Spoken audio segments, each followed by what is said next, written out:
Documento 139. Os 12 Apóstolos.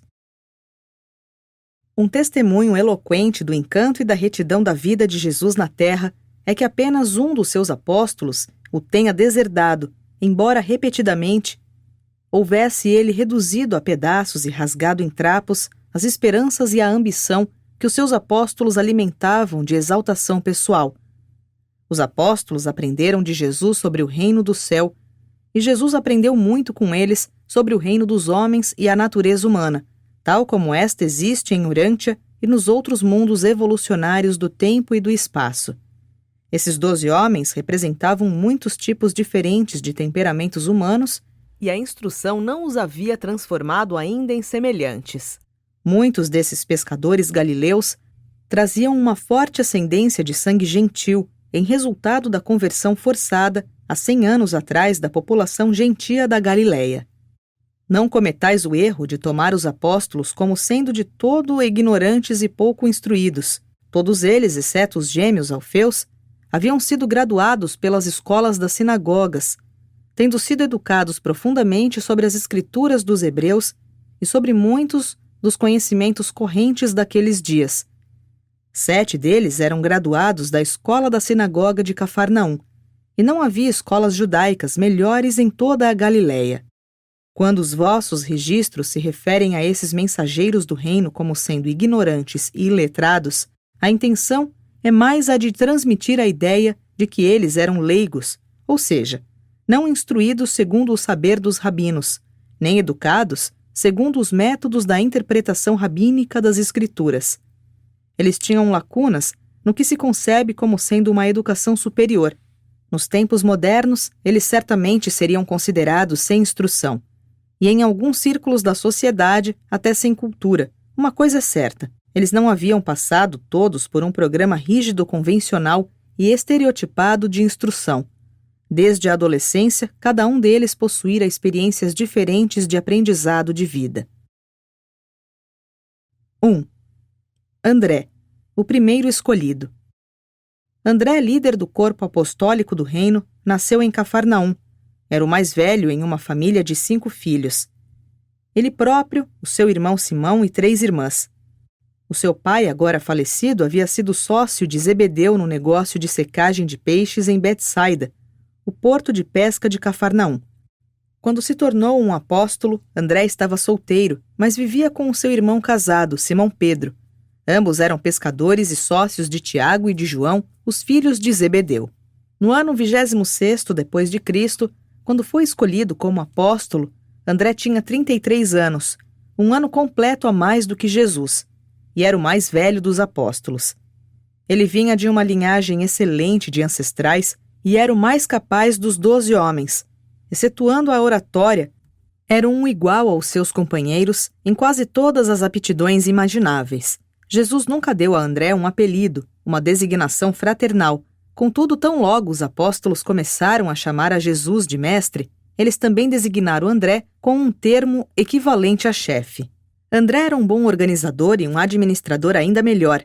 Era um dos 4 apóstolos que formavam o círculo interno, mas ao ser designado por Jesus como dirigente do grupo apostólico, André teria de se manter junto aos seus irmãos, ao passo que os outros 3 usufruíam de uma comunhão mais estreita com o mestre. Até o fim, André permaneceu como o deão do corpo de apóstolos. Mesmo nunca tendo sido um pregador eficiente, André fazia um trabalho pessoal eficaz, sendo o missionário pioneiro do reino, visto que, como o primeiro apóstolo escolhido, imediatamente trouxe até Jesus o seu irmão, Simão, que depois se tornou um dos maiores pregadores do reino. André era o principal apoio da política adotada por Jesus, de utilizar o programa de apoio pessoal como um meio de treinar os 12 como mensageiros do reino. Estivesse Jesus ensinando aos apóstolos em particular ou pregando à multidão, André, em geral, sabia o que estava acontecendo. Era um executivo compreensivo e um administrador eficiente. Ele adotava uma decisão imediata sobre todas as questões trazidas ao seu conhecimento, a menos que considerasse o problema como estando além do domínio da sua autoridade, e quando isso acontecia, ele o levaria diretamente a Jesus. André e Pedro tinham o caráter e o temperamento bem diferentes, mas lhe deve ser dado para sempre o crédito de se darem esplendidamente bem um com o outro. André nunca teve inveja da capacidade oratória de Pedro, e raro é ver um homem mais velho do tipo de André exercendo uma influência tão profunda sobre um irmão mais jovem e talentoso. André e Pedro pareciam nunca ter o menor inveja das habilidades, nem das realizações um do outro. Tarde da noite, no dia de Pentecostes, quando 2.000 almas foram acrescentadas ao reino, graças principalmente à pregação enérgica e inspirada de Pedro, André disse ao seu irmão: "Eu não poderia ter feito isso, mas estou contente de ter um irmão que o fez." Ao que Pedro respondeu: "E se não fosse tu que me trouxeste ao mestre, e não fosse a tua perseverança em me manter junto a ele, eu não estaria aqui para fazer isso." André e Pedro eram exceções à regra, provando que mesmo os irmãos podem conviver em paz e trabalhar juntos de um modo eficiente. Depois de Pentecostes, Pedro estava famoso, mas nunca se tornou algo irritante para o irmão mais velho passar o resto da sua vida sendo apresentado como o irmão de Simão Pedro. De todos os apóstolos, André era o melhor conhecedor dos homens. Ele sabia que os conflitos estavam germinando no coração de Judas Iscariotes, mesmo quando nenhum dos outros sequer suspeitava de que algo estava errado com o tesoureiro deles. Mas ele nada disse a ninguém sobre os seus temores. O grande serviço de André para o reino foi o de aconselhar a Pedro, a Tiago e a João a respeito da escolha dos primeiros missionários que foram expedidos para proclamar o evangelho do reino. E também o de aconselhar a esses primeiros líderes sobre a organização dos assuntos administrativos do reino. André tinha o grande dom de descobrir os recursos ocultos e os talentos latentes dos mais jovens. Logo depois da ascensão celeste de Jesus, André começou a escrever um registro pessoal de muitos dos feitos e dos ditos do seu mestre que partira. Depois da morte de André, foram feitas cópias desse registro particular, e elas circularam livremente entre os primeiros instrutores da igreja cristã. Essas notas informais de André subsequentemente foram editadas, corrigidas, alteradas e tiveram acréscimos até que formassem uma narrativa suficientemente contínua da vida do mestre na Terra. A última dessas poucas cópias alteradas e corrigidas foi destruída pelo fogo em Alexandria, cerca de 100 anos depois que o original havia sido escrito pelo apóstolo, o primeiro a ser escolhido entre os 12. André era um homem de um discernimento interno claro, de pensamento lógico e de decisão firme, cuja grande força de caráter consistia na sua estupenda estabilidade. A sua desvantagem de temperamento era a sua falta de entusiasmo. Muitas vezes ele preferiu fazer elogios ponderados aos seus companheiros a encorajá-los. E essa reticência em louvar as realizações de mérito dos seus amigos nasceu da sua aversão pela adulação e pela insinceridade. André era um desses homens categóricos de temperamento regulado, feito por si próprio e de sucesso nos seus modestos negócios. Todos os apóstolos amavam Jesus, mas ainda assim é verdade que cada um dos 12 sentia-se atraído por algum aspecto na personalidade do mestre, que tivesse exercido um encanto especial sobre aquele apóstolo individualmente. André admirava Jesus por causa da consistência da sua sinceridade e da sua dignidade sem afetação. Quando os homens conheciam Jesus, logo ficavam possuídos por um impulso de compartilhá-lo com os amigos. Eles realmente queriam que todo mundo viesse a conhecê-lo. Quando as perseguições posteriores finalmente dispersaram os apóstolos de Jerusalém, André viajou pela Armênia, Ásia Menor e Macedônia, tendo sido preso ao final e crucificado em Patras, na Acaia, após trazer vários milhares de pessoas para o reino. 2 dias inteiros foi o tempo que levou para que esse homem robusto expirasse na cruz. E mesmo durante essas horas trágicas, continuou ele efetivamente a proclamar as boas novas da salvação do reino do céu. 2. Simão Pedro. Quando Simão juntou-se aos apóstolos, ele tinha 30 anos. Era casado, possuía 3 filhos e vivia em Betsaida, perto de Cafarnaum. O seu irmão André e a mãe da sua mulher viviam com ele. Ambos, Pedro e André, eram sócios de pescaria dos filhos de Zebedeu. O mestre havia conhecido Simão há algum tempo quando André o apresentou como o segundo dos apóstolos. Naquele momento, Jesus deu a Simão o nome de Pedro e o fez com um sorriso para uma espécie de apelido. Simão era muito conhecido por todos os seus amigos como sendo um companheiro impulsivo e errático.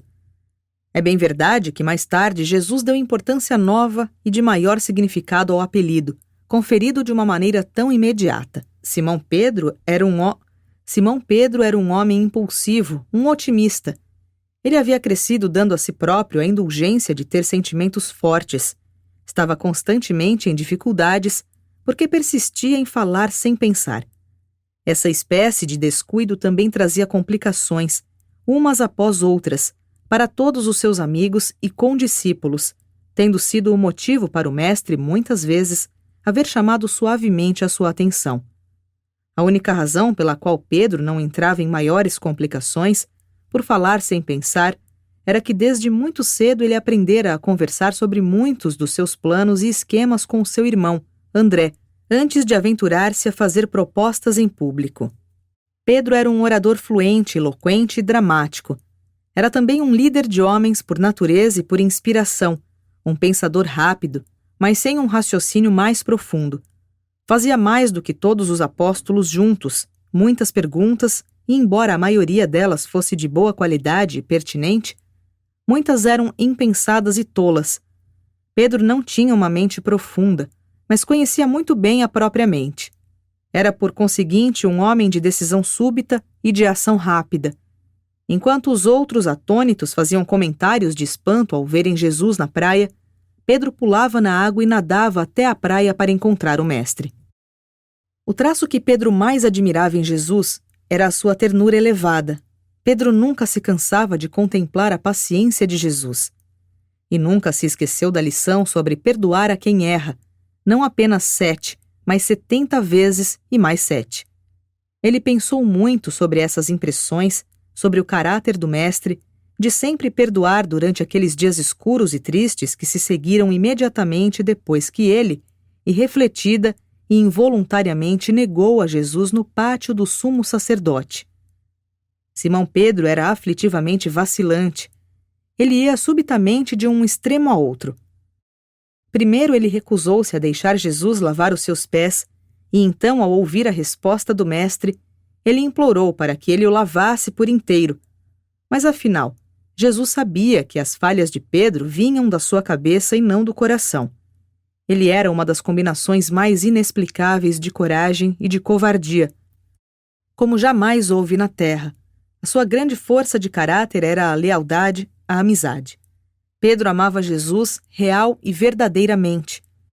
E ainda, a despeito de ter uma força altaneira, de devoção, ele era instável e inconstante a ponto de permitir que uma garota serviçal o provocasse e o levasse a negar o seu senhor e mestre. Pedro podia resistir à perseguição e a qualquer outra forma de ataque direto, mas ele se desamparava e afundava diante do ridículo. Era um soldado valente quando enfrentava um ataque frontal, mas era um covarde curvado de medo quando surpreendido por trás. Pedro foi o primeiro dos apóstolos de Jesus a adiantar-se para defender o trabalho de Filipe com os samaritanos e o de Paulo com os gentios. Entretanto, na Antioquia, mais tarde, ele inverteu a sua posição quando afrontado pelos judaizadores que o ridicularizavam, retirando-se temporariamente de entre os gentios, sem outro resultado a não ser trazer sobre a sua cabeça a denúncia destemida de Paulo. Ele foi o primeiro entre os apóstolos a confessar de todo o coração, reconhecer a combinação da humanidade e da divindade em Jesus, e o primeiro, depois de Judas, a negá-lo. Pedro não era tanto um sonhador, mas ele não gostava de descer das nuvens do êxtase e do entusiasmo dos seus deleites teatrais para o mundo da realidade simples do dia a dia. Ao seguir Jesus, ele ficava literal e figurativamente à frente da procissão, ou então rastejando na última fileira, seguindo de longe e por trás. Entretanto, ele era o pregador mais notável dos 12. Ele fez mais do que qualquer homem, a não ser Paulo, para estabelecer o reino e enviar os seus mensageiros aos 4 cantos da terra, em uma só geração. Após negar intempestivamente ao mestre, ele caiu em si, e com o apoio compassivo e sensível de André, ele tomou de volta o caminho das redes de pescaria, enquanto os apóstolos permaneciam estáticos à espera de saber o que viria depois da crucificação. Quando ficou totalmente seguro de que Jesus o havia perdoado e de que tinha sido recebido de volta ao aprisco do Mestre, o fogo do reino queimou de um modo tão brilhante dentro da sua alma que ele se tornou uma luz grande e salvadora para milhares de almas na escuridão. Depois de deixar Jerusalém, e antes de Paulo tornar-se um espírito de liderança para as igrejas cristãs dos gentios, Pedro viajou extensivamente, visitando todas as igrejas da Babilônia até Corinto. Ele visitou muitas igrejas e ministrou até mesmo naquelas que haviam sido erigidas por Paulo.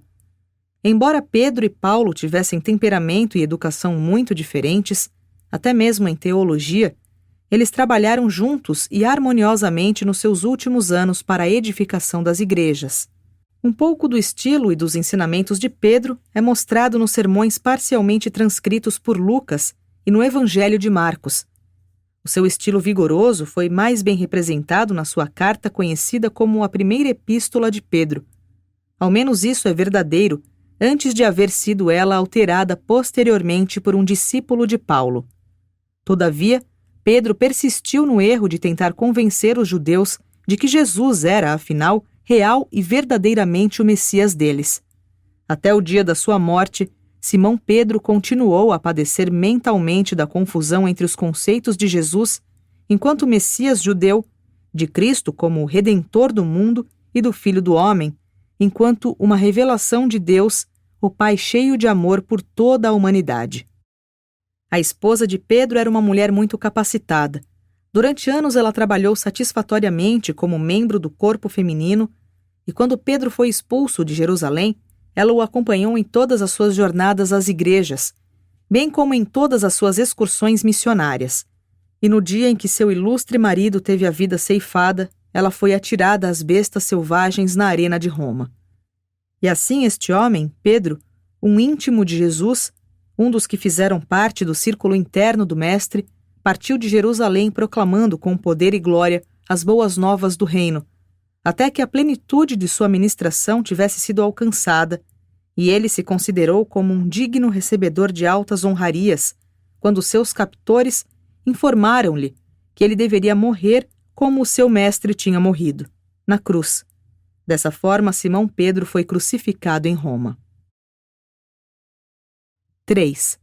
Tiago Zebedeu. Tiago, o mais velho dos 2 apóstolos filhos de Zebedeu, aos quais Jesus deu o nome de Filhos do Trovão, estava com 30 anos quando se tornou apóstolo.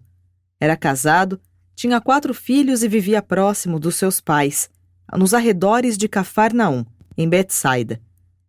Era um pescador e exercia a sua profissão em companhia de João, o seu irmão mais jovem, o associado a André e Simão. Tiago e o seu irmão João desfrutavam da vantagem de haver conhecido Jesus antes de qualquer dos outros apóstolos. Esse competente apóstolo possuía um temperamento contraditório.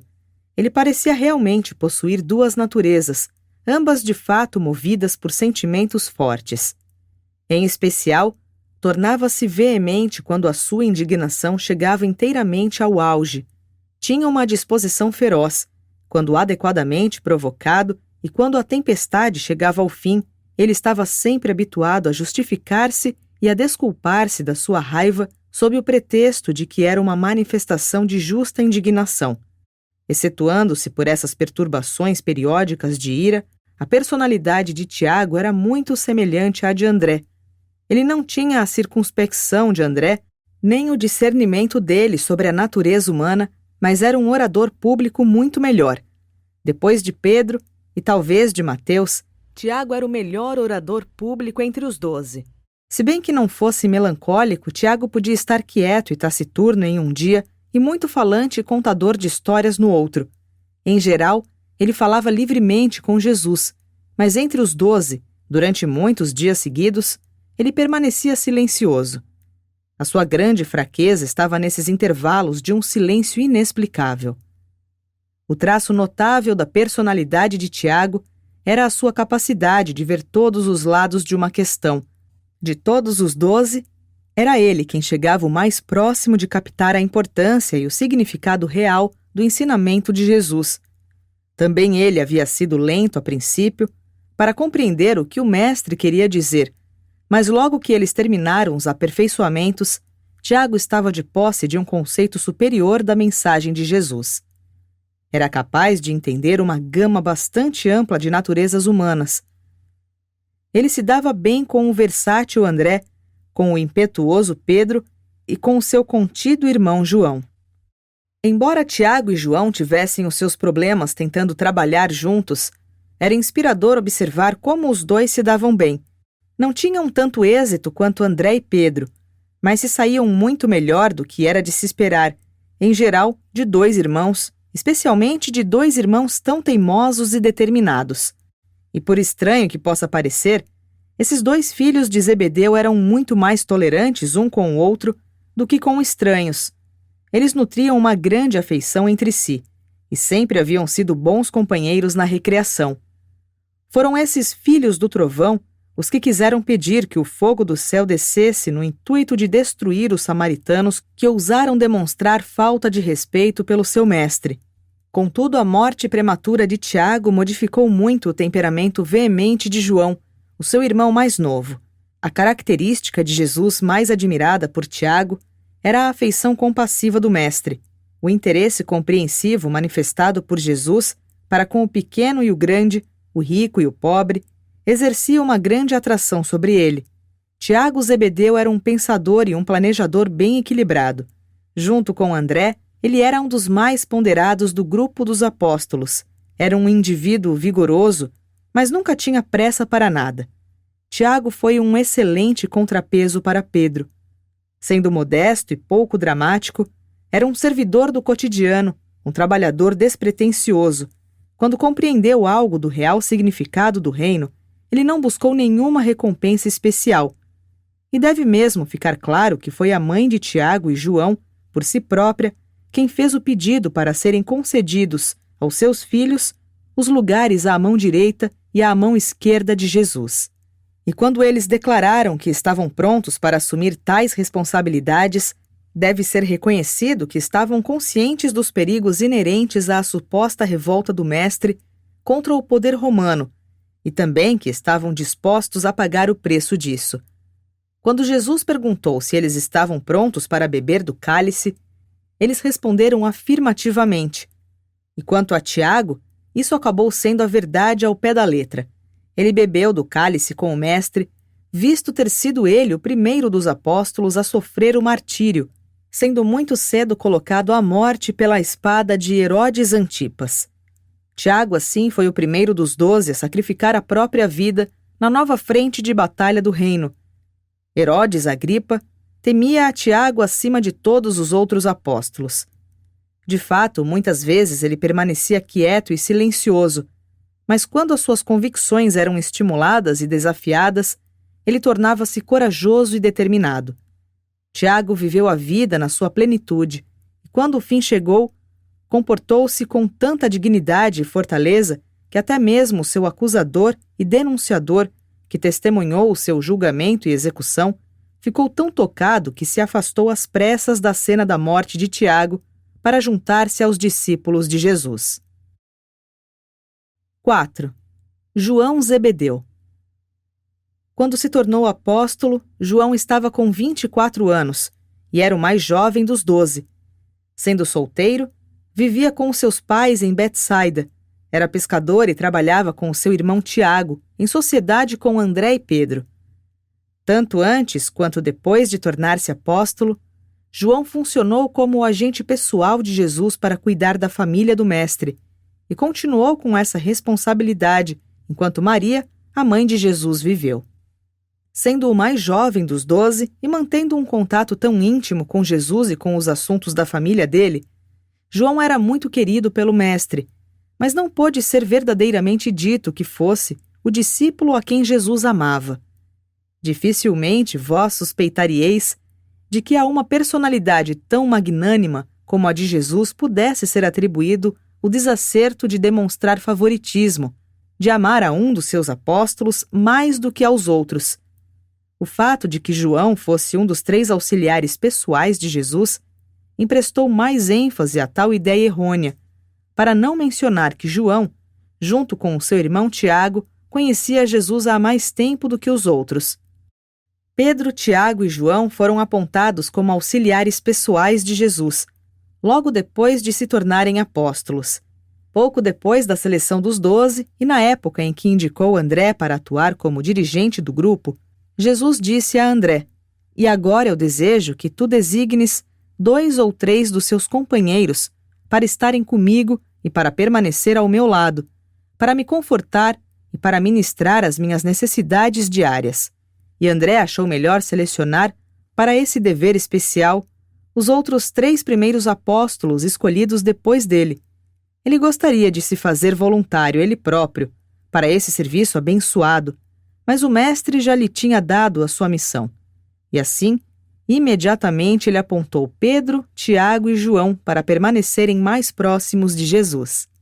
João Zebedeu possuía muitos traços encantadores no seu caráter, mas um daqueles não tão adoráveis era a sua presunção imoderada e, em geral, bem dissimulada.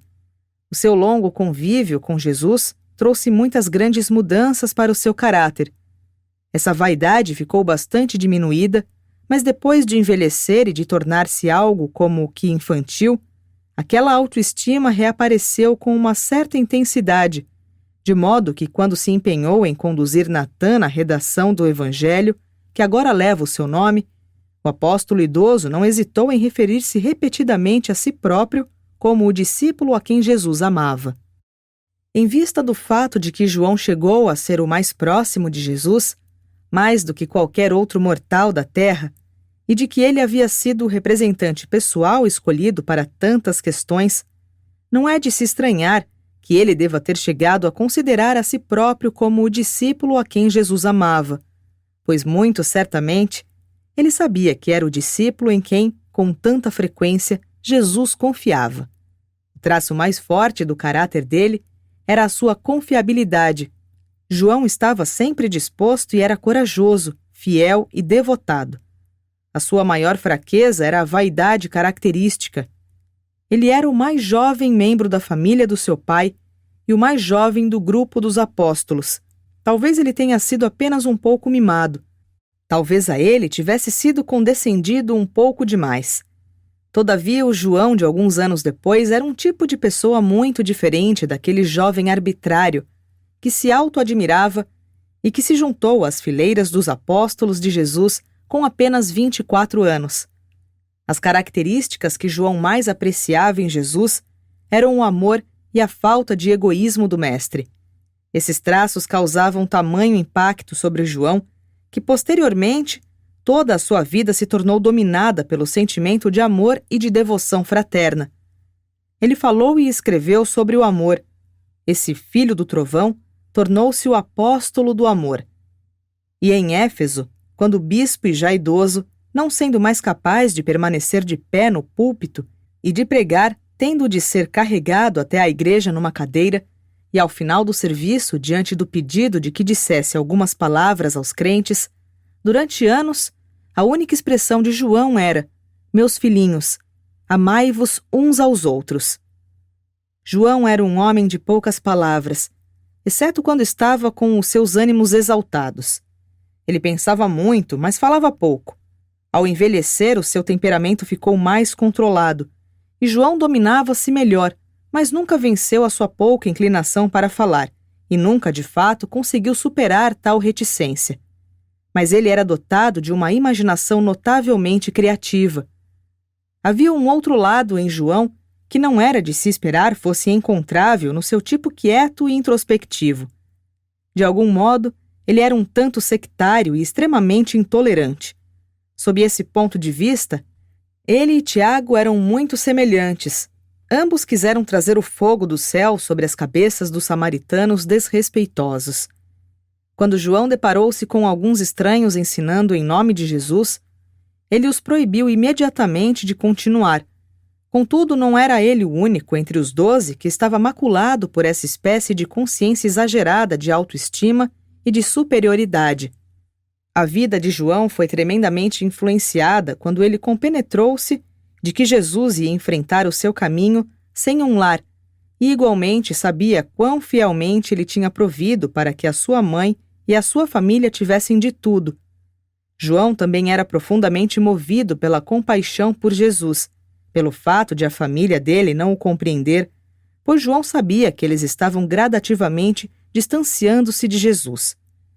Toda essa situação, mais o fato de Jesus submeter sempre o seu menor desejo à vontade do Pai dos céus, e ainda o fato de Jesus manter o cotidiano da sua vida dentro dessa confiança implícita na vontade do Pai, tudo isso causava uma impressão tão profunda em João, de tal forma a gerar mudanças permanentes e marcantes no seu caráter, mudanças estas que se manifestariam durante toda a sua vida posterior. João tinha uma coragem fria e ousada, coisa que poucos dos outros apóstolos possuíam. Ele foi o apóstolo que seguiu junto com Jesus, na noite em que o aprisionaram, e que ousou acompanhar o seu mestre até as próprias mandíbulas da morte. João esteve presente e ao alcance da mão até a última hora terrena de Jesus e desempenhou fielmente a sua missão em relação à mãe de Jesus e manteve-se pronto para receber outras instruções mais que pudessem ser dadas naqueles últimos momentos da existência mortal do mestre. Uma coisa é certa, João era profundamente confiável.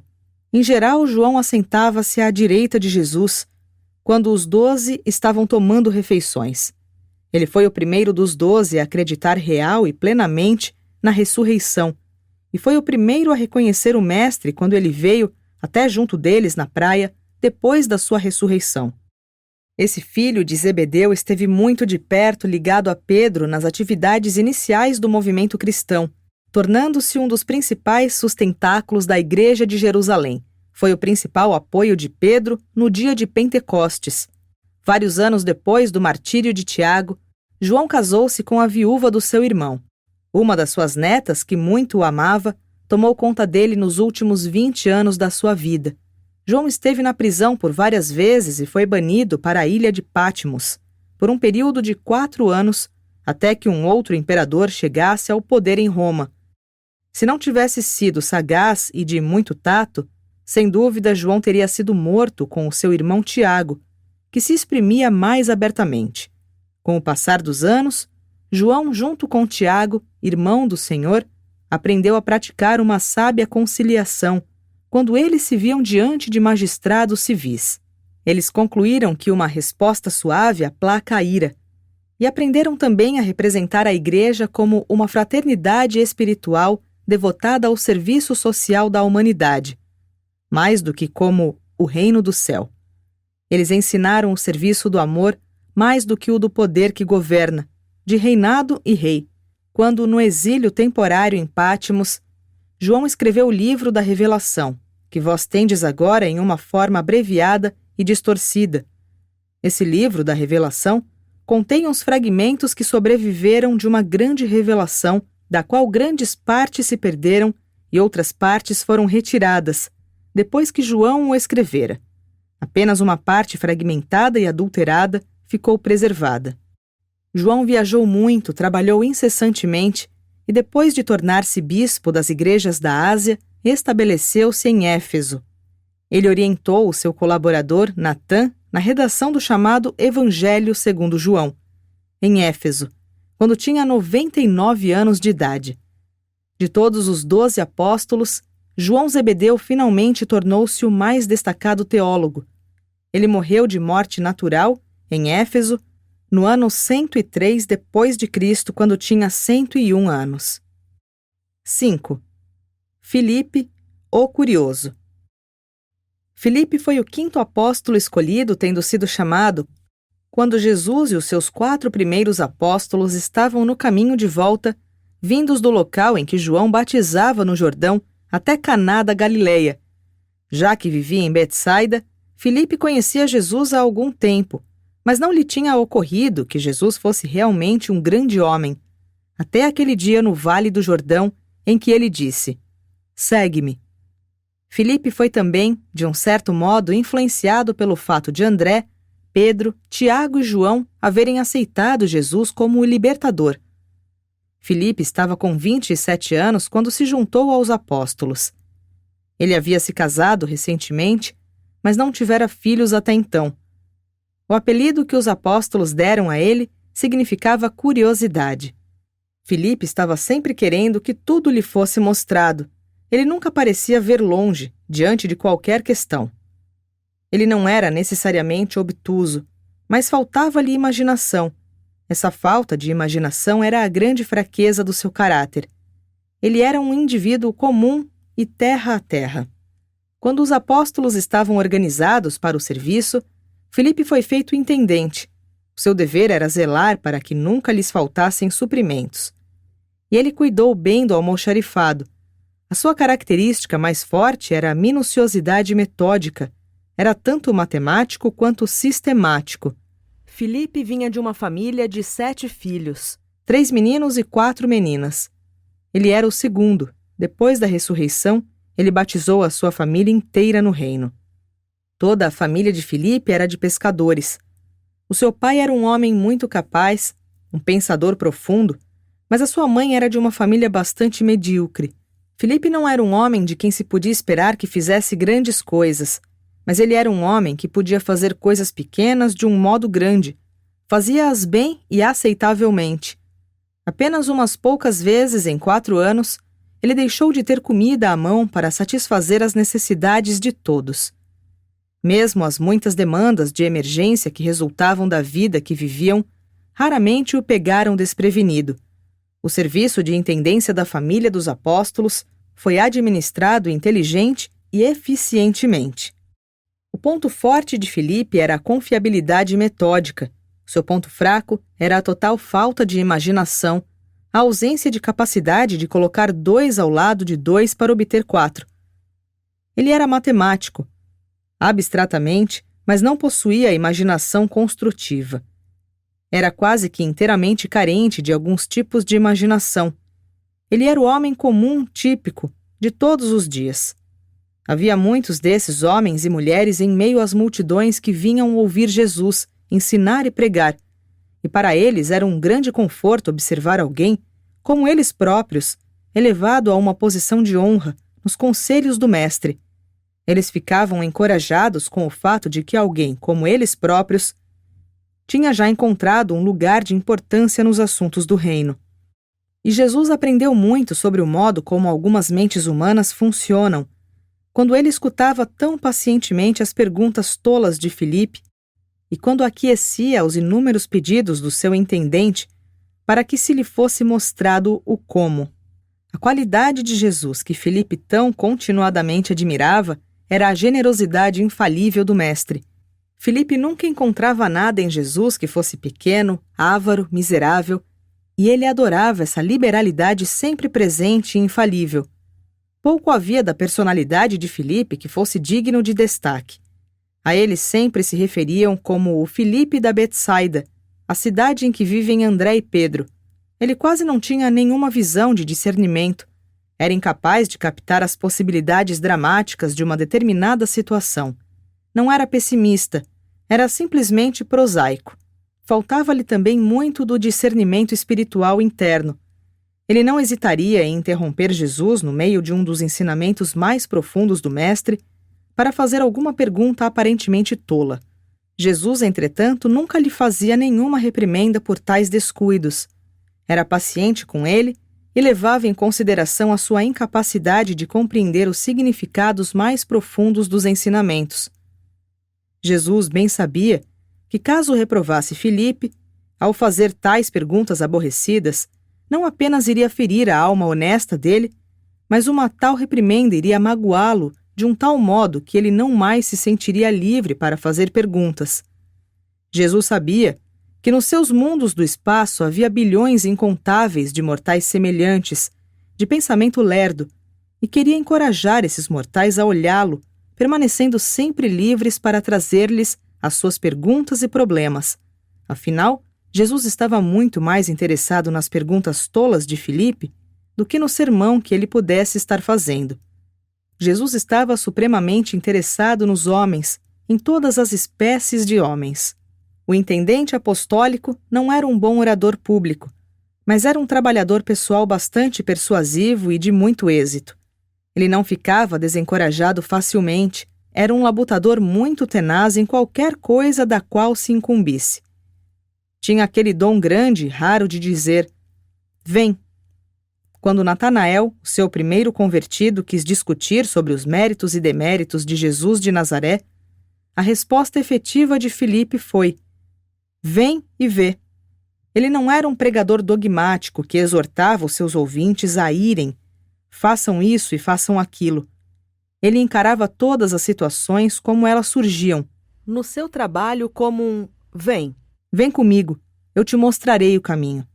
E essa é sempre a técnica eficaz em todas as formas e fases de ensinamento. Até mesmo os pais podem aprender de Filipe o melhor modo de dizer aos seus filhos para não irem fazer isso, nem irem fazer aquilo, mas antes, vinde conosco para que vos mostremos e para que compartilhemos convosco do melhor caminho. A sua incapacidade de adaptar-se a uma situação nova ficou bem ilustrada quando os gregos vieram até ele em Jerusalém dizendo: "Senhor, nós desejamos ver Jesus." Ora, Filipe teria dito: "Vem," a qualquer judeu que fizesse tal pedido. Aqueles homens, no entanto, eram estrangeiros, e Filipe não conseguiu se lembrar de nenhuma instrução dos seus superiores a respeito de uma tal situação, e pois a única coisa que ele conseguiu pensar em fazer foi consultar o dirigente André, e então os dois acompanharam os gregos interessados até Jesus. Do mesmo modo, quando Filipe foi a Samaria, pregando e batizando os crentes, como lhe tinha sido ensinado pelo seu mestre, ele absteve-se de impor as mãos aos seus convertidos, em sinal de terem recebido o Espírito da verdade. Isso foi feito por Pedro e João, que vieram logo de Jerusalém para observar o seu trabalho em nome da Mãe Igreja. Filipe continuou o seu trabalho durante as horas de provações da morte do Mestre, participou da reorganização dos 12 e foi o primeiro a ir em frente no intuito de conquistar almas para o reino, fora das fileiras imediatas dos judeus, tendo tido muito êxito no seu trabalho com os samaritanos e em todos os seus trabalhos posteriores em nome do Evangelho. A esposa de Filipe, que era um membro eficiente do corpo feminino, tornou-se ativamente ligada ao marido no seu trabalho de evangelização, depois da sua partida para fugir das perseguições de Jerusalém. Sua esposa era uma mulher destemida. Ela ficou ao pé da cruz de Filipe, encorajando-o a proclamar as boas novas, até mesmo para os seus assassinos.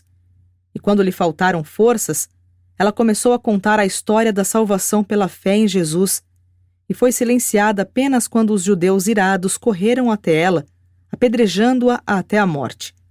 Sua filha mais velha, Léa, continuou o trabalho deles e tornou-se mais tarde uma renomada profetisa de Herápolis. Filipe, o antigo intendente dos 12, foi um homem de poder no reino, conquistando almas onde quer que fosse, e foi finalmente crucificado pela sua fé e enterrado em Hierápolis. 6. O honesto Natanael. Natanael, o sexto e último dos apóstolos, foi escolhido pelo próprio Mestre e trazido a Jesus pelo seu amigo Filipe.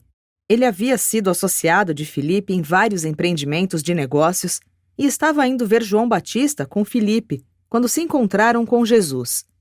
Quando Natanael juntou-se aos apóstolos, ele tinha 25 anos e era o segundo mais jovem do grupo. Era o mais jovem de uma família de 7 irmãos e, sendo solteiro, era o único esteio de pais idosos e enfermos, vivendo com eles em Caná. Seus irmãos e irmã eram pessoas casadas ou falecidas e nenhum deles vivia lá. Natanael e Judas Iscariotes eram os 2 homens mais bem instruídos entre os 12. Natanael havia chegado a pensar em estabelecer-se como mercador. Jesus não deu ele próprio nenhum apelido a Natanael, mas os 12 logo começaram a referir-se a ele em termos que significavam honestidade e sinceridade. Ele era sem artifícios. E essa era a sua grande virtude. Ele era tanto honesto quanto sincero. A fraqueza do seu caráter era o seu orgulho. Ele era muito orgulhoso da família, da cidade, da própria reputação e da nação. E tudo isso seria louvável, não fosse levado tão adiante. Natanael, contudo, era inclinado a ir aos extremos nos seus preconceitos pessoais. Estava disposto a prejulgar os indivíduos em função das opiniões pessoais deles. E não demorou a fazer a pergunta mesmo pouco antes de conhecer Jesus: pode alguma coisa boa vir de Nazaré? Entretanto, Natanael não era obstinado mesmo no seu orgulho. Ele era rápido em reverter os próprios pensamentos, uma vez que olhasse no rosto de Jesus. Sob muitos pontos de vista, Natanael era o gênio ímpar dos 12. Ele era o filósofo apostólico e o sonhador, mas era o tipo do sonhador prático. Alternava estações de profunda filosofia com períodos de um raro humor bufão. Quando estava com o humor certo, Natanael era provavelmente o melhor contador de histórias entre os 12. Jesus gostava muito de ouvir Natanael discorrendo sobre as coisas, tanto as sérias quanto as frívolas. Natanael, aos poucos, foi levando Jesus e o reino mais a sério, mas nunca encarou a si próprio com seriedade excessiva. Os apóstolos todos amavam e respeitavam Natanael, e este se dava esplendidamente com todos, exceto com Judas Iscariotes. Judas não achava que Natanael levasse o seu apostolado suficientemente a sério, e certa vez cometeu a temeridade de ir secretamente a Jesus para lançar uma queixa contra ele. Jesus disse: Judas, toma cuidado com o que fazes. Não superestimes o teu encargo. Quem entre nós é competente para julgar o nosso irmão? A vontade do Pai não é que os seus filhos devam compartilhar apenas as coisas sérias da vida. Deixa-me repetir, eu vim para que os meus irmãos na carne possam ser júbilo, alegria e uma vida de maior abundância. Vai então, Judas, e faze bem aquilo que te tenha sido confiado e deixa Natanael, o teu irmão, dar conta de si próprio a Deus. E a memória dessa fala de Jesus, junto com a de muitas experiências semelhantes, viveu por muito tempo no coração iludido e decepcionado de Judas Iscariotes. Muitas vezes, quando Jesus encontrava-se nas montanhas com Pedro, Tiago e João, e as coisas estavam ficando tensas e confusas entre os apóstolos, quando até mesmo André estava em dúvida sobre o que dizer aos seus irmãos inconsoláveis, Natanael aliviaria a tensão com um pouco de filosofia, ou com um lance de humor, e um humor certamente de boa qualidade. O dever de Natanael era o de cuidar das famílias dos 12. Ele estava frequentemente ausente do conselho apostólico, pois quando sabia que alguma doença ou outra coisa fora do ordinário havia acontecido a alguém sob o seu encargo, ele não perdia tempo e corria logo até a casa da vítima. Os 12 ficavam sossegados ao saber que o bem-estar das suas famílias estava assegurado nas mãos de Natanael. O que Natanael mais reverenciava em Jesus era a sua tolerância. Ele nunca se cansou de contemplar a abertura da mente de Jesus e a generosa compaixão do Filho do Homem. O pai de Natanael, Bartolomeu, morreu pouco depois de Pentecostes. Depois disso, esse apóstolo foi para a Mesopotâmia e para a Índia, proclamar as boas novas do reino e batizar os crentes. Os seus irmãos jamais souberam o que aconteceu com o seu ex-filósofo, poeta e humorista, e ele foi também um grande homem para o reino e realizou muito para a disseminação dos ensinamentos do seu mestre, embora não tenha participado da organização da igreja cristã posterior. Natanael morreu na Índia. 7. Mateus Levi. Mateus, o 7º apóstolo, foi escolhido por André. Mateus pertencia a uma família de coletores de impostos, ou publicanos, e era ele próprio um coletor alfandegário em Cafarnaum, onde vivia. Estava com 31 anos e era casado, possuía 4 filhos. Era um homem de alguma posse, o único que tinha um certo recurso entre os do corpo apostólico. Era um bom homem de negócios, adaptando-se bem a qualquer meio social, e havia sido dotado com a capacidade de fazer amigos e de se dar muito bem com uma grande variedade de pessoas. André apontou-o como representante financeiro dos apóstolos.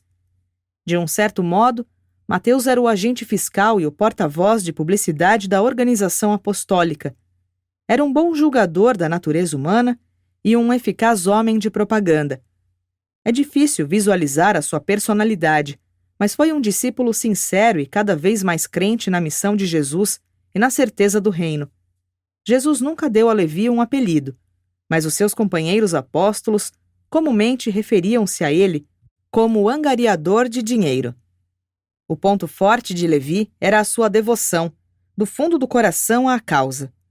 Que ele, um publicano, tivesse sido adotado por Jesus e pelos seus apóstolos era motivo de uma gratidão imensa da parte do antigo coletor de impostos. Contudo, levou algum tempo para que os apóstolos, especialmente Simão Zelote e Judas Iscariotes, se reconciliassem de um modo despreocupado com a presença do publicano no meio deles. A fraqueza de Mateus era o seu ponto de vista estreito e materialista da vida. Em todos esses pontos, contudo, ele fez muitos progressos com o passar dos meses.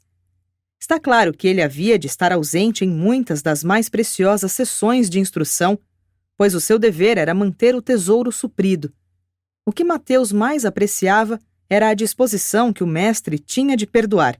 Ele nunca cessaria de repetir que o necessário era apenas a fé, na questão de encontrar Deus, e sempre gostava de falar do reino como esse negócio de encontrar Deus.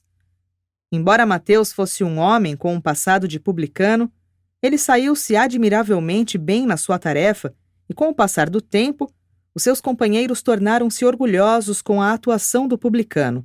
Ele era um dos apóstolos que tomavam longas notas das falas de Jesus, e essas notas foram usadas como base da narrativa posterior de Isador sobre os feitos e os ditos de Jesus, que se tornou conhecida como o Evangelho segundo Mateus.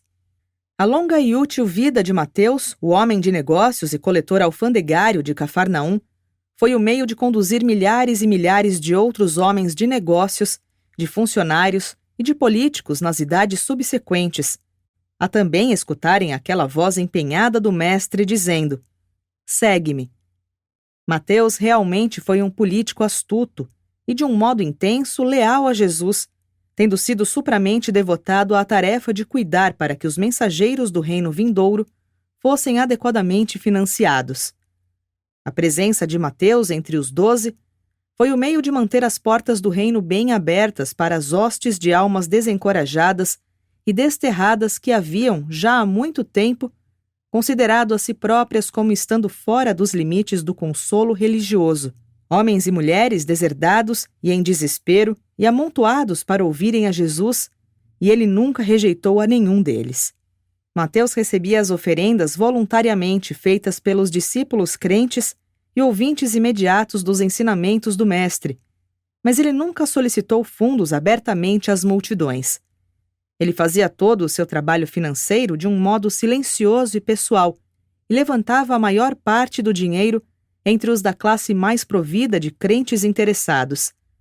Ele praticamente deu a sua modesta fortuna ao trabalho do Mestre e aos seus apóstolos, mas eles nunca souberam dessa generosidade, salvo Jesus, que por si sabia tudo sobre isso. Mateus hesitava em contribuir abertamente para os fundos apostólicos, por medo de que Jesus e os seus companheiros pudessem considerar o seu dinheiro como sendo sujo, e assim ele doou muito, mas em nome de outros crentes. Durante os meses iniciais, quando Mateus percebia que a presença dele era como que uma provação para os apóstolos, ele ficou fortemente tentado a fazer com que todos viessem a saber que os seus fundos muitas vezes supriam-nos do pão diário, mas não cedeu a essa tentação. Quando a evidência do desdém pelo publicano tornou-se evidente, Levi fervia de vontade de revelar a eles a sua generosidade, mas sempre conseguia manter-se em silêncio. Quando os fundos para a semana eram menores do que o estimado, Levi sempre lançava a mão e pesadamente dos próprios recursos pessoais.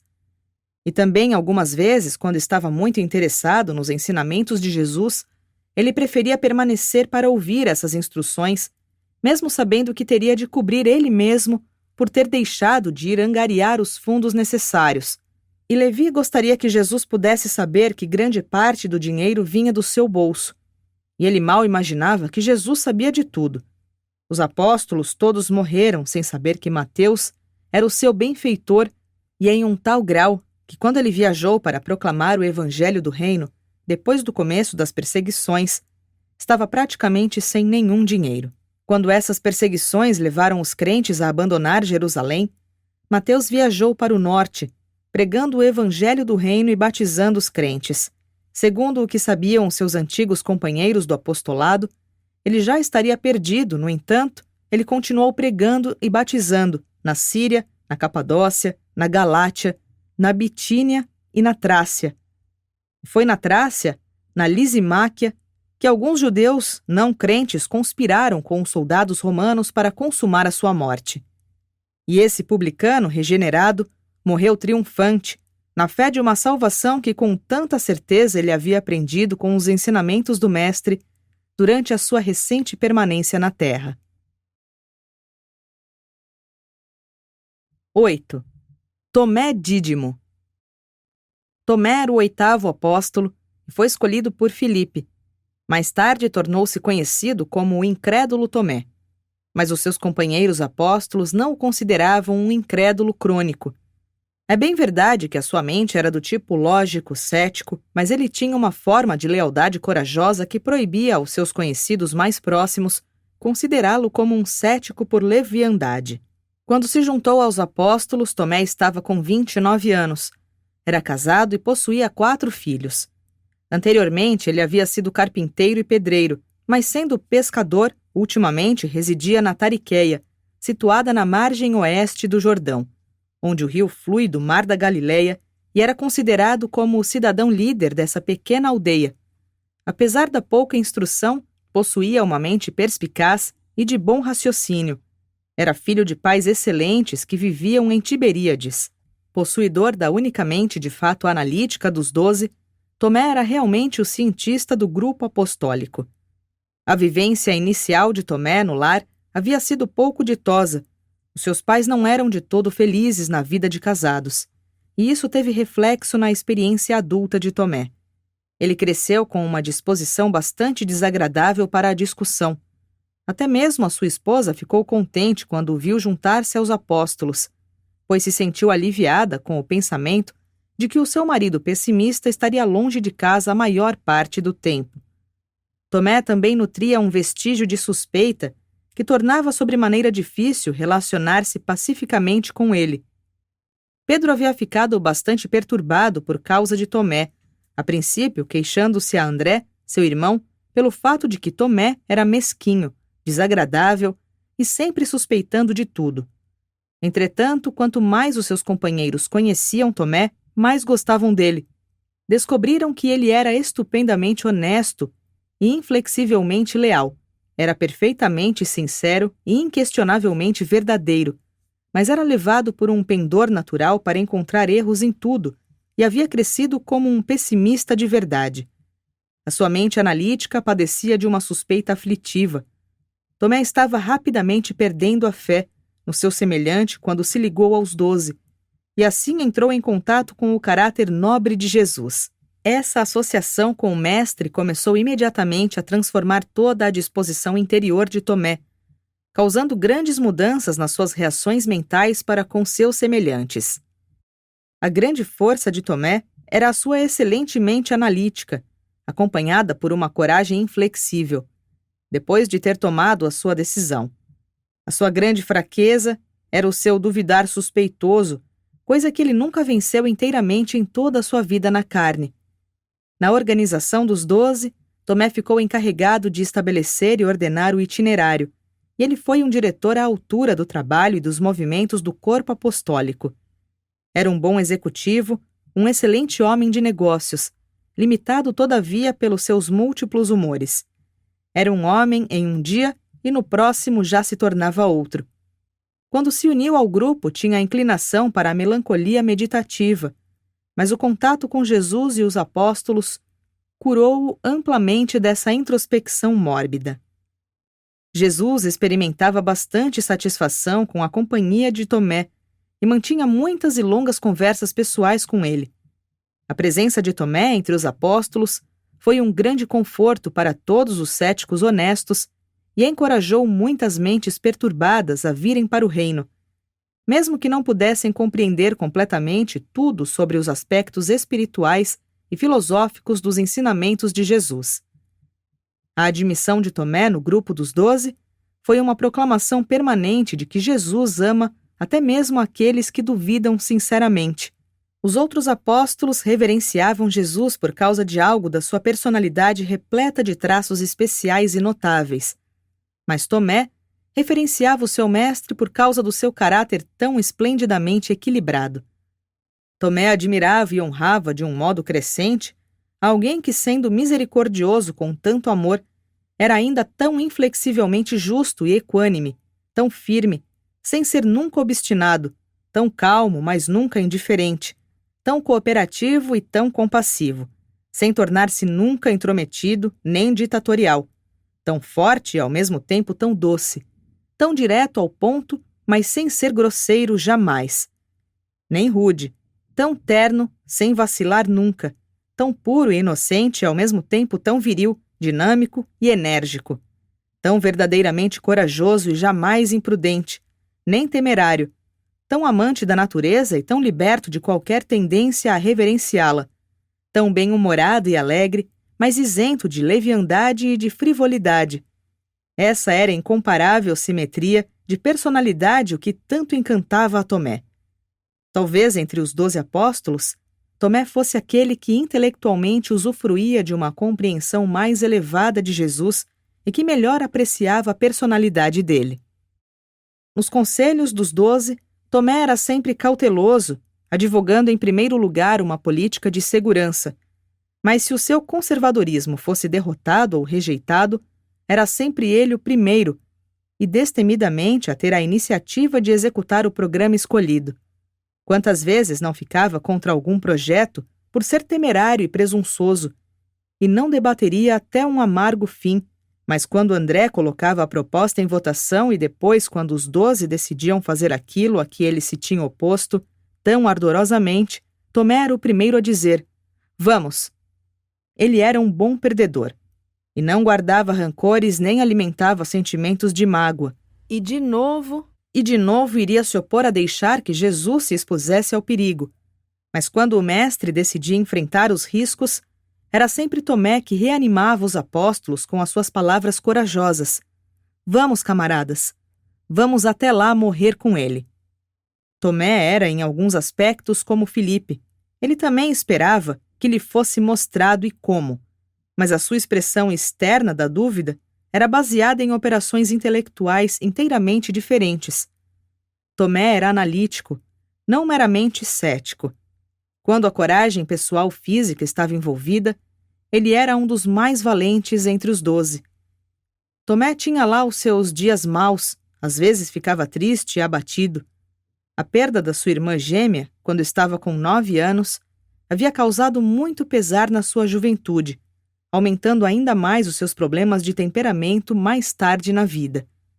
Quando Tomé ficava desanimado, algumas vezes era Natanael que o ajudava a se restabelecer, algumas vezes era Pedro, e não raro um dos gêmeos Alfeus. Quando estava muito deprimido, infelizmente ele sempre tentava evitar o contato direto com Jesus. No entanto, o mestre sabia de tudo a esse respeito e tinha uma atitude de solidariedade compreensiva para com esse apóstolo, quando ele estava assim afligido pela depressão e atormentado pelas dúvidas. Algumas vezes Tomé conseguia a permissão de André para ficar ausente por 1 dia ou 2, mas logo ele aprendeu que esse comportamento não era sábio. Logo aprendeu que, quando estava abatido, era melhor ater-se ao seu trabalho, permanecendo perto dos seus companheiros. E não importando o que acontecesse na sua vida emocional, ele continuava firme como apóstolo. Quando chegava a hora de ir adiante, era sempre Tomé que dizia: "Vamos em frente." Tomé é o grande exemplo de um ser humano que tem dúvidas, que se confronta com elas e que vence. Possuía uma grande mente, não era um crítico maligno, era um pensador lógico e era uma prova de rigor para Jesus e para com seus irmãos apóstolos. Se Jesus e a sua obra não fossem verdadeiros, não poderiam ter segurado junto deles, desde o princípio e até o fim, um homem como Tomé. Ele tinha um senso muito agudo e seguro do factual. Ao primeiro sintoma de fraude ou de ilusão, Tomé tê-los-ia abandonado a todos. Os cientistas podem não compreender plenamente tudo de Jesus e da sua obra na Terra, mas viveu e trabalhou lá com o Mestre e com os seus colaboradores humanos, um homem cuja mente era a de um verdadeiro cientista, Tomé Dídimo, e ele acreditou em Jesus de Nazaré. Tomé teve momentos difíceis durante os dias do interrogatório e da crucificação. Durante algum tempo ele chegou às profundezas do desespero, mas retomou a sua coragem, permaneceu solidário com os apóstolos e esteve presente junto com eles para acolher Jesus no mar da Galileia. Por um momento, ele sucumbiu à sua depressão e à dúvida, mas finalmente retomou a sua fé e coragem. Ele deu conselhos sábios aos apóstolos depois de Pentecostes, e quando a perseguição dispersou os crentes, ele foi para Chipre, Creta, costa norte da África e Sicília, pregando as boas novas do reino e batizando os crentes. E Tomé continuou a pregar e a batizar até que foi preso pelos agentes do governo romano e acabou sendo executado em Malta. Poucas semanas antes da sua morte, ele havia começado a escrever sobre a vida e os ensinamentos de Jesus. 9 e 10. Tiagos e Judas Alfeus. Tiago e Judas, filhos de Alfeus, os pescadores gêmeos que viviam perto de Quereza, foram o 9º e o 10º apóstolos, tendo sido escolhidos por Tiago e João Zebedeu. Eles estavam com 26 anos e eram casados. Tiago possuía 3 filhos e Judas 2. Não há muito a ser dito sobre esses 2 pescadores comuns. Eles amavam o seu mestre e Jesus os amava, mas eles nunca interromperam os seus discursos com perguntas. Eles entendiam pouquíssimo sobre as discussões filosóficas e sobre os debates teológicos dos seus companheiros apóstolos, mas rejubilavam-se por se verem incluídos naquele grupo de homens poderosos.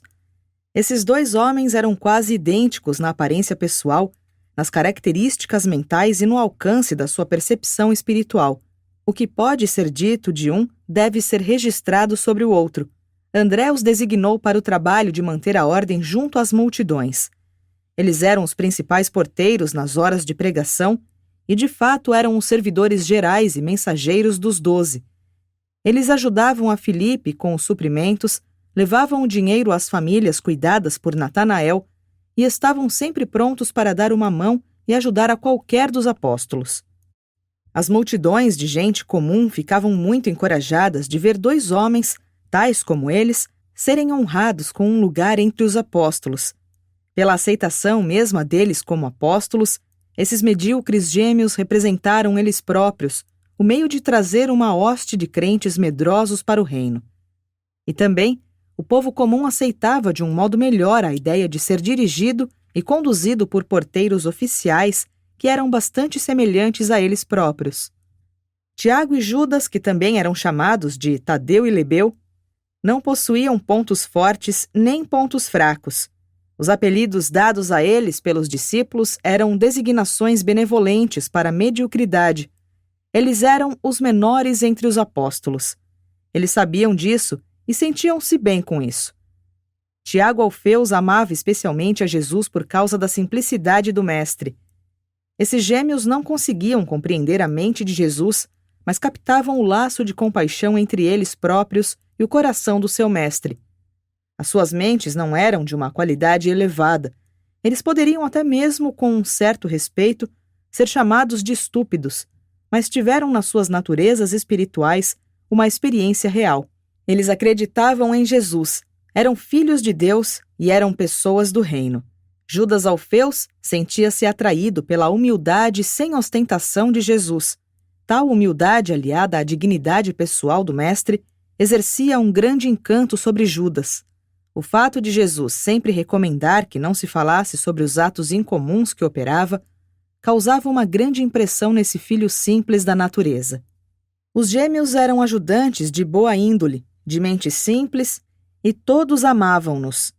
Jesus acolheu esses 2 jovens de um único talento, dando-lhes posições de honra no seu grupo pessoal mais interno do reino, porque há milhões incontáveis de outras almas simples e temerosas nos mundos do espaço, as quais ele quer receber do mesmo modo, em fraternidade ativa e crente, junto a si e ao seu espírito da verdade, efundido para todos.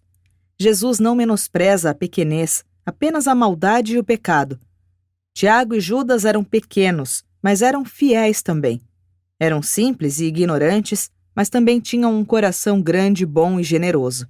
E quão orgulhosamente gratos ficaram esses homens humildes naquele dia em que o mestre recusou-se a aceitar um certo homem rico como evangelista, a menos que ele vendesse os seus bens e ajudasse aos pobres.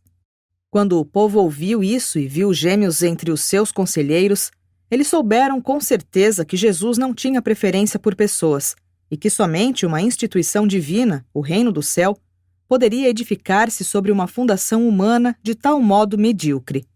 Apenas uma ou duas vezes em todo o convívio com Jesus, os gêmeos aventuraram-se a fazer perguntas em público. Judas, certa vez, ficou curioso a ponto de fazer uma pergunta a Jesus quando o mestre havia falado sobre revelar a si próprio abertamente ao mundo.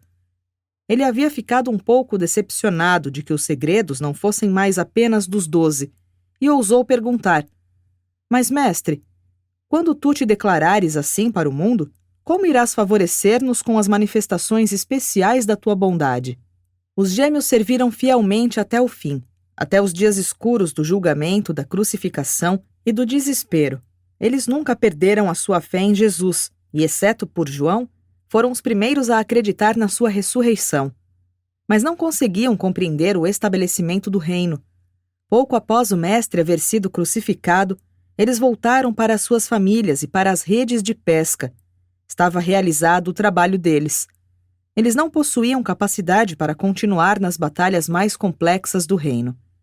Contudo, viveram e morreram conscientes de terem sido honrados e abençoados pelos 4 anos de contato estreito e pessoal com o Filho de Deus, o soberano Criador de um universo. 11. Simão, o Zelote.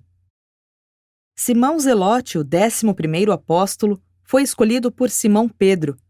Era um homem capaz, de bons ancestrais, e vivia com a sua família em Cafarnaum. Contava 28 anos quando se uniu aos apóstolos.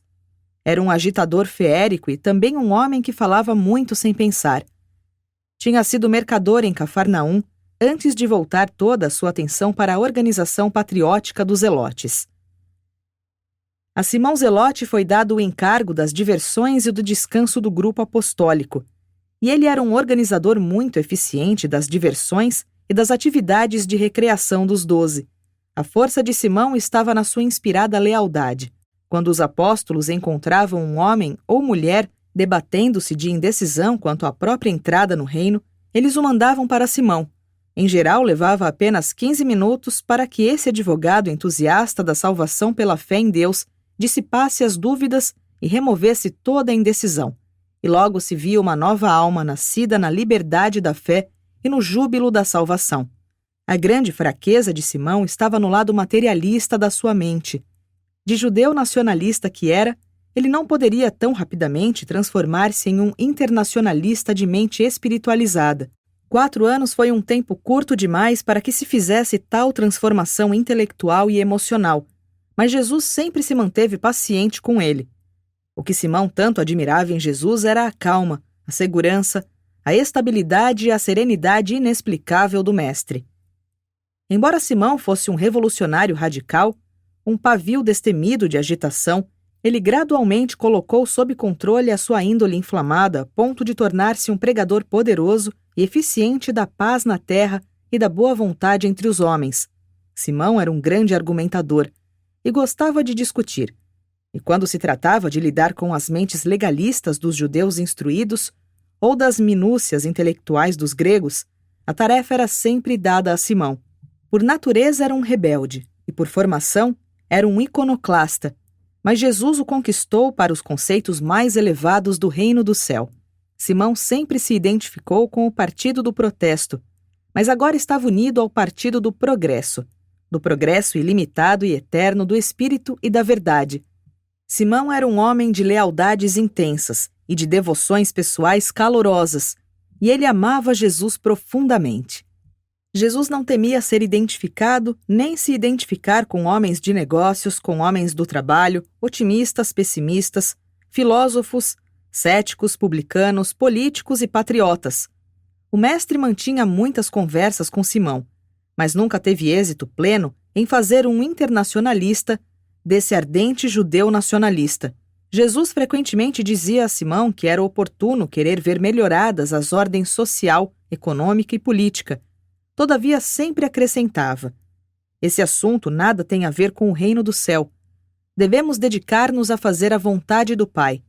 A nossa obra é sermos embaixadores de um governo espiritual do alto, e não devemos ocupar-nos de imediato com nada que não seja representarmos a vontade e o caráter do Pai Divino, que está à frente do governo, de cujas credenciais somos portadores.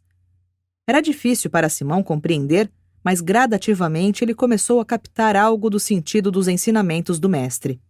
Depois da dispersão das perseguições de Jerusalém, Simão pôs-se temporariamente de retiro. Ele ficara de fato prostrado. Como um nacionalista patriota, ele se havia capitulado em deferência aos ensinamentos de Jesus, e agora estava perdido. Estava em desespero, mas em poucos anos reanimou as próprias esperanças e saiu para proclamar o evangelho do reino.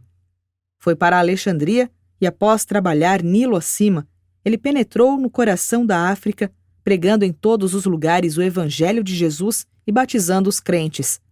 Assim trabalhou até que a velhice e a fraqueza chegassem.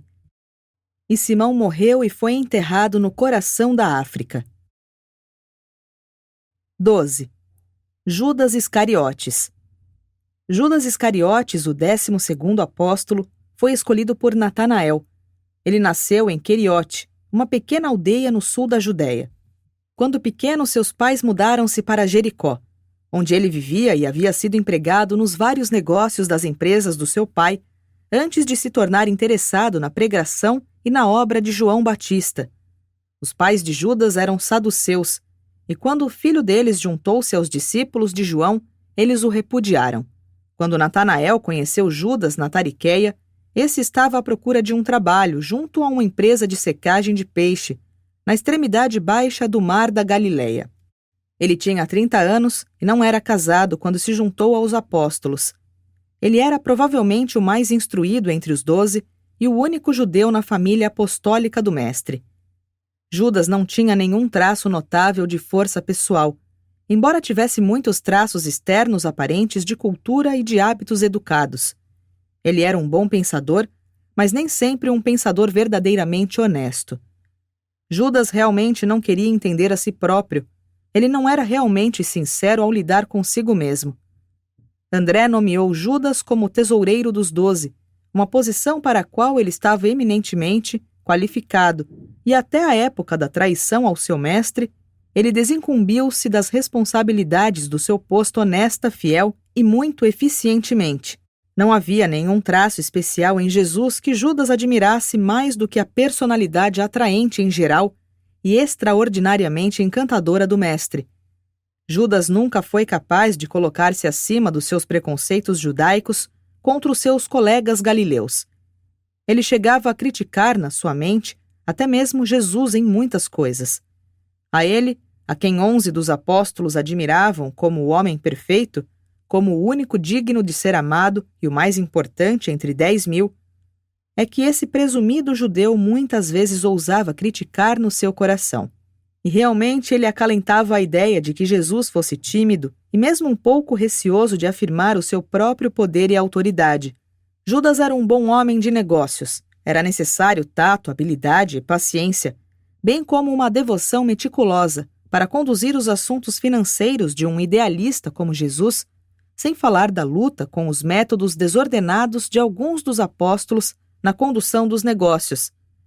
Judas realmente era um grande executivo, um financista capaz e previdente. E era de uma organização persistente. Nenhum dos 12 jamais criticou Judas. Até onde podiam enxergar, Judas Iscariotes era um tesoureiro sem par, um homem instruído, um apóstolo leal, se bem que algumas vezes crítico, e em todos os sentidos da palavra, um grande sucesso.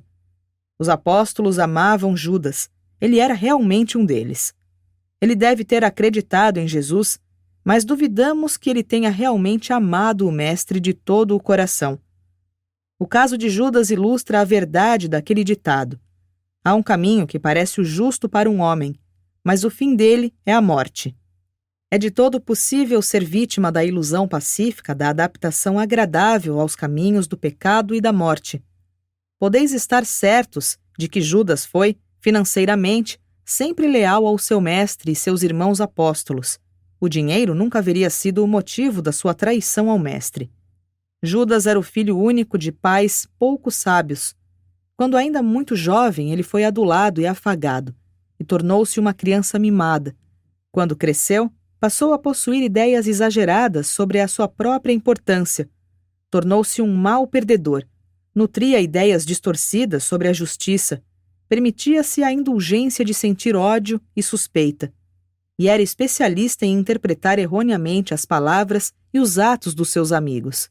Durante toda a sua vida, Judas havia cultivado o hábito de ter de terminar quites com aqueles que na sua fantasia o tinham maltratado. O seu sentido de valores e lealdades era imperfeito. Para Jesus, Judas foi uma aventura com a fé. Desde o começo, o mestre compreendeu totalmente a fraqueza desse apóstolo e sabia perfeitamente bem dos perigos de admiti-lo na comunidade. No entanto, é da natureza dos filhos de Deus dar a todos os seres criados chances plenas e iguais de salvação e de sobrevivência. Jesus queria não apenas que os mortais desse mundo, mas também que os espectadores de inumeráveis outros mundos soubessem que, quando existem dúvidas quanto à sinceridade no coração e à franqueza na devoção de uma criatura ao reino, a prática invariável dos juízes dos homens é receber totalmente o candidato em dúvida. A porta da vida eterna está bem aberta a todos.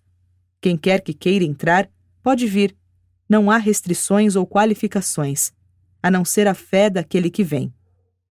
Apenas esse foi o motivo que levou Jesus a permitir a Judas ir até o fim, e sempre fez todo o possível para transformar e salvar esse apóstolo fraco e confuso.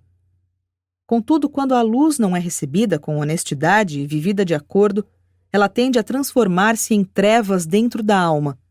Judas cresceu intelectualmente com os ensinamentos de Jesus sobre o reino, mas não conseguiu progressos na aquisição do caráter espiritual, como lograram os outros apóstolos. Ele não conseguiu fazer um progresso pessoal satisfatório na experiência espiritual. Cada vez mais, Judas deixou que os desapontamentos pessoais crescessem dentro dele, para finalmente tornar-se vítima do ressentimento. Os seus sentimentos haviam sido feridos muitas vezes, e ele deixou que a suspeita crescesse de um modo anormal, a suspeita em relação aos seus melhores amigos e até mesmo em relação ao mestre. Em breve ele tornou-se obcecado pela ideia de tirar a diferença e ficar quites, de fazer qualquer coisa para vingar-se, sim, chegando até mesmo à traição aos seus companheiros e ao seu mestre. E essas ideias perversas e perigosas não tomaram forma definitiva até o dia em que uma mulher agradecida entornou uma caixa valiosa de incenso aos pés de Jesus. Isso pareceu um desperdício para Judas. E quando o seu protesto público foi tão vivamente desaprovado por Jesus, ali, diante de todos, foi demais. Aquele acontecimento determinou a mobilização de todo ódio, mágoa, maldade, preconceito, inveja e vingança acumulados durante uma vida. E ele decidiu tirar a diferença, não importasse com quem, e então cristalizou todo o mal da sua natureza sobre a única pessoa inocente em todo o drama sórdido da sua vida desafortunada, apenas porque, casualmente, Jesus fora o agente principal no episódio que marcou a sua passagem escolhida por ele próprio do reino progressivo da luz para o domínio das trevas. O mestre, muitas vezes, tanto em particular quanto publicamente, havia prevenido a Judas de que ele estava entorpecido, mas as advertências divinas, em geral, são inúteis quando se trata da natureza humana amargurada. Jesus fez tudo o que foi possível e compatível com a liberdade moral humana para impedir que Judas escolhesse o caminho errado. O grande teste finalmente veio. O filho do ressentimento fracassou e, dando a si mesmo uma autoimportância exagerada, cedeu aos ditames amargos e sórdidos de uma mente orgulhosa, vingativa, que mergulhava célere em confusão, no desespero e na perversidade. Judas entrou na intriga baixa e vergonhosa para atrair o seu senhor e mestre e rapidamente levou adiante o esquema nefando. Durante a realização do plano concebido pela sua raiva e deslealdade traiçoeira, ele experimentou momentos de arrependimento e de vergonha, e nesses intervalos de lucidez, ele concebeu medrosamente, tal uma defesa para sua própria mente, a ideia de que seria possível que Jesus exercesse o seu poder para libertar a si próprio no último momento. Quando o negócio vil e pecaminoso estava terminado, esse mortal renegado que tinha dado tão pouca importância a vender o seu amigo por 30 peças de prata para satisfazer a sua há muito alimentada sede de vingança, saiu precipitadamente e cometeu o ato final, no drama de fuga às realidades da existência mortal, o suicídio. Os 11 apóstolos ficaram horrorizados, atordoados. Jesus olhou para o traidor apenas com piedade.